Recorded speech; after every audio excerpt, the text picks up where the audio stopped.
Imagine waking up one morning, and every human on Earth has vanished. No warning, no explanation, just gone. Planes fall silent. Streets are empty. Your phone doesn't ring. No news anchors. No traffic jams.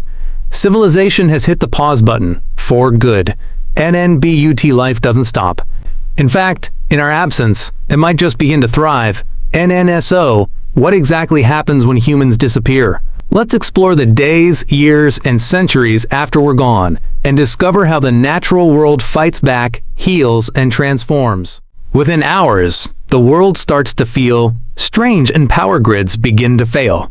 Most power stations are automated, but without humans to monitor and maintain them, outages begin within 24 hours. Cities go dark. Domesticated animals, pets, livestock, grow restless. Dogs bark in empty homes. Cats roam the streets. Zoo animals, locked in enclosures, grow desperate, and then planes already in the air will crash.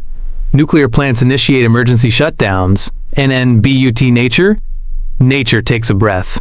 For the first time in centuries, silence. Without lawnmowers or gardeners, grass grows wild. Weeds creep through sidewalks. Trees reclaim parks, then parking lots. And wild animals cautiously explore cities. Deer wander through malls, bears scavenge suburbs, and coyotes take over highways. Domesticated animals either adapt, escape, or perish. Only the strongest survive. In places like the US, rats and pigeons, long dependent on human garbage, begin to struggle. But foxes, wolves, and wildcats rise again. Predators return to their ancestral hunting grounds. And all across the globe, the air begins to clear. Smog dissipates. Stars shine brighter over Los Angeles, New York, and London. Without maintenance, the bones of our cities start to crack. In just 2 to 3 years, underground systems like New York subways begin to flood as pumps shut down, and wooden homes rot. Skyscrapers, made of glass and steel, start to decay. Their windows shatter. Vines invade concrete. Bridges collapse under their own weight. Roads buckle. Asphalt breaks apart, becoming forests of weeds and trees. And then nuclear power plants, without human intervention, eventually melt down, contaminating nearby areas.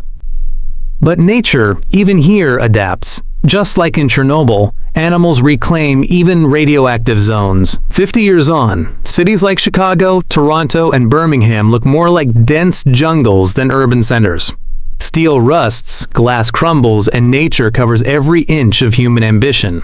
Large animals, wolves, cougars, elephants, and former safari parks roam freely without the threat of poachers. Named THE balance of ecosystems, once distorted by pollution, overfishing, and deforestation, begins to correct itself in rivers reroute. Wetlands return. Coral reefs start to regrow without the pressure of tourism or ocean waste.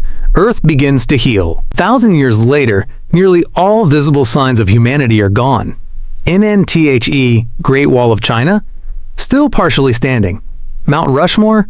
Maybe. But skyscrapers? Gone. Satellites fall from the sky. Plastic still lingers, buried in soil and oceans, our longest lasting footprint. But life finds ways around even that. NN species that were once endangered now flourish. Biodiversity returns. Rainforests regenerate. And our world has become wild again. In 10,000 years, Earth is unrecognizable. NNW here cities once stood.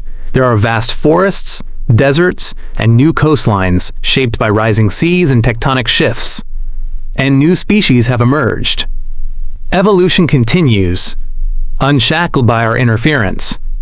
Future life may never know we existed, except for maybe a few artifacts buried deep beneath layers of Earth. A strange skeleton here, a rusted satellite fragment there.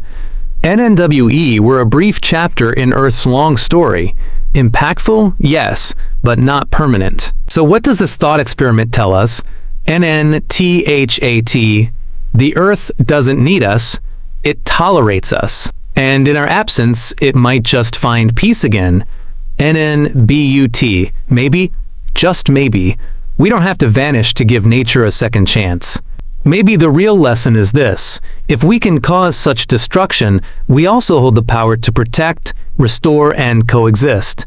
Now, here's a question for you. If humans disappeared tomorrow, what part of our world do you think would be missed the most? Or not at all? Then tell us in the comments.